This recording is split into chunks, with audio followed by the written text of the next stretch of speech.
AAA barrage firing up to 20,000 feet. We launched our weapon and pulled off the target, and we're looking for a secondary target, and at that point had what we think were 3 Rolands fired at us and maneuvered to miss those.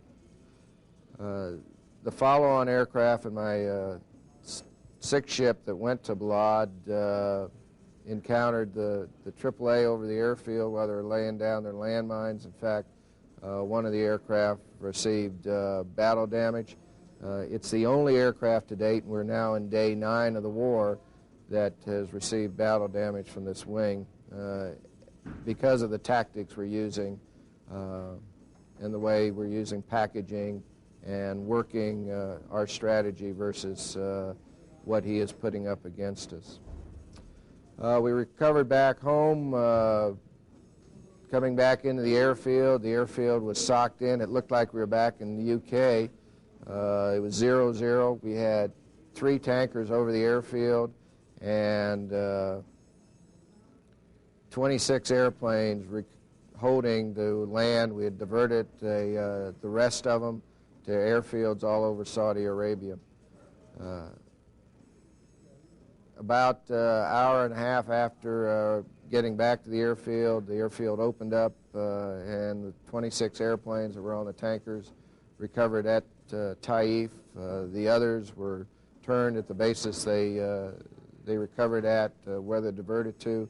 We had everyone back in place, all 54 airplanes, and that evening turned for a 40 aircraft package turning into 20.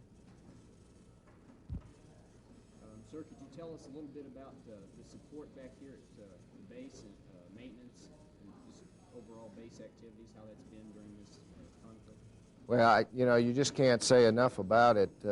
This machine doesn't run with pilots and airplanes alone. It takes an awful lot of maintenance people that are working 24 hours a day building bombs, loading bombs, fixing airplanes, turning airplanes, recovering airplanes, and to support the maintenance and ops side of the house, our LG RM is keeping the parts flowing in here into Taif, which is not an easy job. We're at the end of the supply line, and to keep us all together and working at top efficiency, which we are at this point, we need to be supported by the rest of the base. People are being fed, billeted, taken care of by the hospital 24 hours a day, 7 days a week.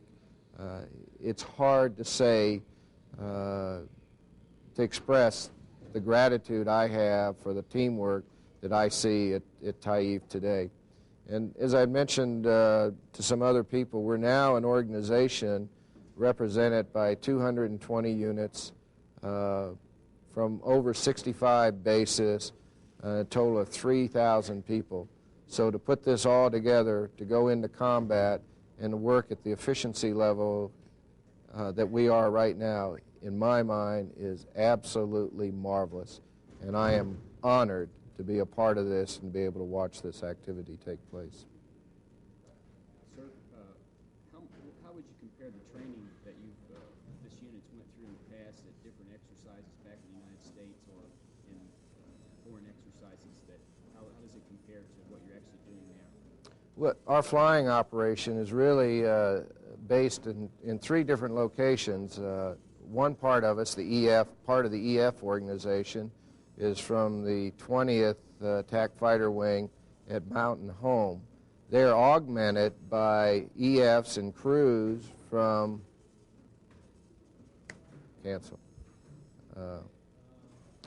we're really from several different locations as far as the flying part of the business goes.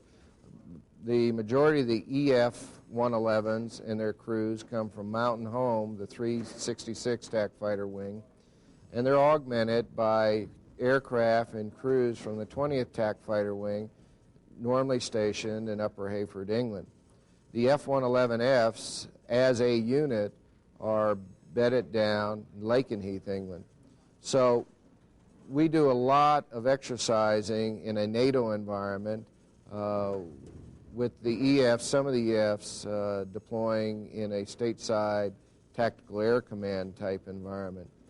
What I found is that in the case of both units, coming into Saudi Arabia is a different environment, and going into combat is different than peacetime training.